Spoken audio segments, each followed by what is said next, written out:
Good morning, ako po si Manny Villoria and today we're going to learn kung paano po makakuha ng isang Google account. Kailangan po natin ito before we start blogging. So first things first, let's get a Google account. Dito po, let us visit gmail.google.com. When you visit gmail.google.com, dito po sa bandang kanan, merong button na Create an Account. So kung wala pa po kayong Gmail address or Google account, click po tayo dito. Ayan. And type your first name. Halimbawa, Manny, and then your last name, Villoria. Ideally po, please use your real name.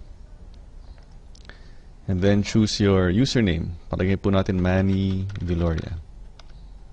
Sasabihin nila kung meron na pong gumagamit niyan.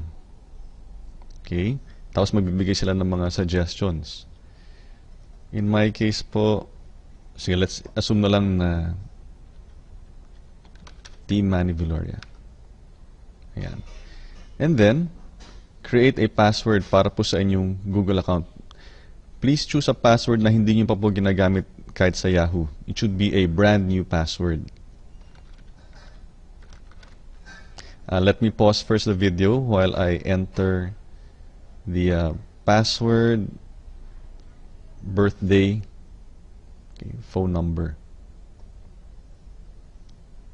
Okay, pause ko po muna. Ayan po, nilagay ko po yung aking password, phone number, birthday.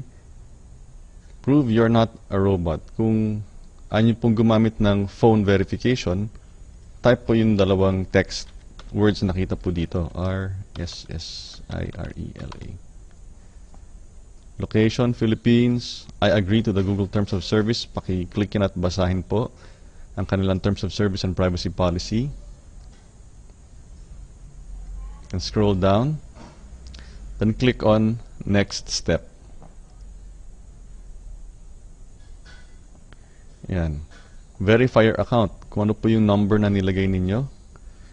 Text message, continue, magsasend po si Google ng text message sa inyong number.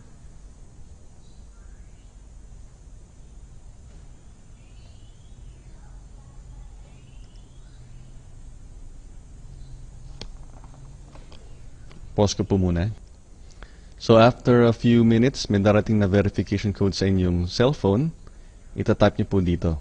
And then after typing it, click continue. Ngayon, after typing the correct verification number na mag-appear po sa ating cellphone, and then clicking on continue, lalabas po itong set up your profile page dito sa Google. You can add a profile photo, mas maganda po yan.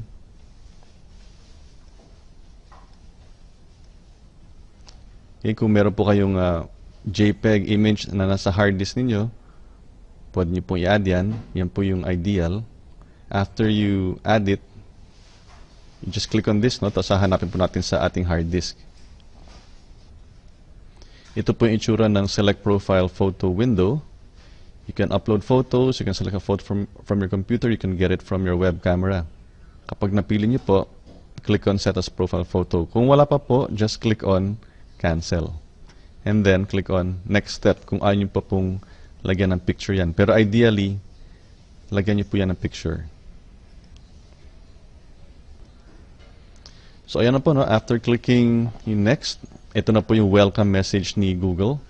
Meron na po kayong Google account or Gmail address. In this example, ang ginawa ko po for this tutorial is teammannyvilloria@gmail.com.